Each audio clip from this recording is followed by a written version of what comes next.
Mr. Chair, I rise to offer my amendment, number 13, to H.R. 21. Clerk will designate the amendment. For what purpose, North Dakota?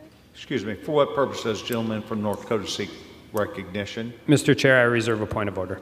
Order is reserved. Order is reserved. Gentlewoman will proceed with the clerk. Thank you, Mr. Chair. Our Excuse me, residents. just a moment, please. The clerk will designate the amendment. Amendment number 13, printed in the Congressional Record, offered by Ms. Tlaib of Michigan. The gentlewoman from Michigan is now recognized for 5 minutes on her amendment. Thank you, Mr. Chair. Our residents elect each of us to represent them in this body, not special interest groups or well-funded lobbies. Yet each year, the oil and gas lobby spends millions of dollars buying meetings with members, influencing and writing bills, and defeating even the smallest efforts to help address our reliance on oil. I believe the American people deserve to know just how much their members are receiving from the oil and gas lobby to support their favorite policies, and that's what this amendment would do. Transparency, Mr. Chair, is paramount to building public trust, and this amendment would go a long way in restoring the public's faith in this body. I urge my members and my colleagues to support my amendment, and I yield back. The gentlewoman from Michigan yields back her time. The gentleman, for what purpose does the gentleman from North Dakota seek recognition? Mr. Chair, I do insist on my point of order. The gentleman will state his point of order. The amendment violates Clause 7 of Rule 16 of the Rules of the House because it is not germane to the underlying bill.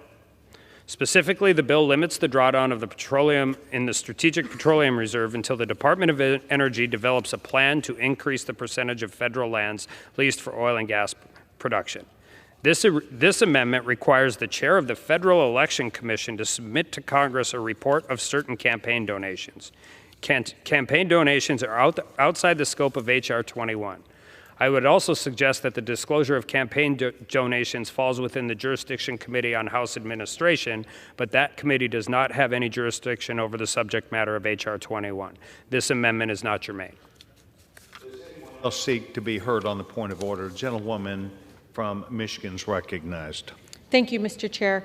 Although I respectively disagree with the gentleman, I also, acknowledge the importance of the parliamentarian rule and agreement, whatever the rule or decision by the parliamentarian can be made, I will respect that decision. So again, I respectfully disagree and believe very much that this is applicable to this bill. Does anyone else seek time to speak on the point of order?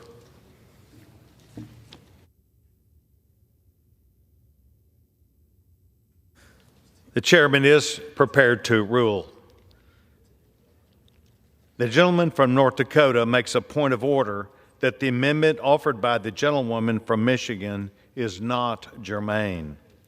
Clause 7 of Rule 16, the germaneness rule, provides that no proposition on a subject different from that under consideration shall be admitted under color of amendment. Among the fundamental principles of germaneness is that an amendment must confine itself to matters that fall within the jurisdiction of the committee or committees with jurisdiction over the pending measure, as documented in Section 934 of the House Rules and Manual. The bill was referred to the Committee on Energy and Commerce. The jurisdiction falls within the legislative jurisdiction of the Committee on House Administration.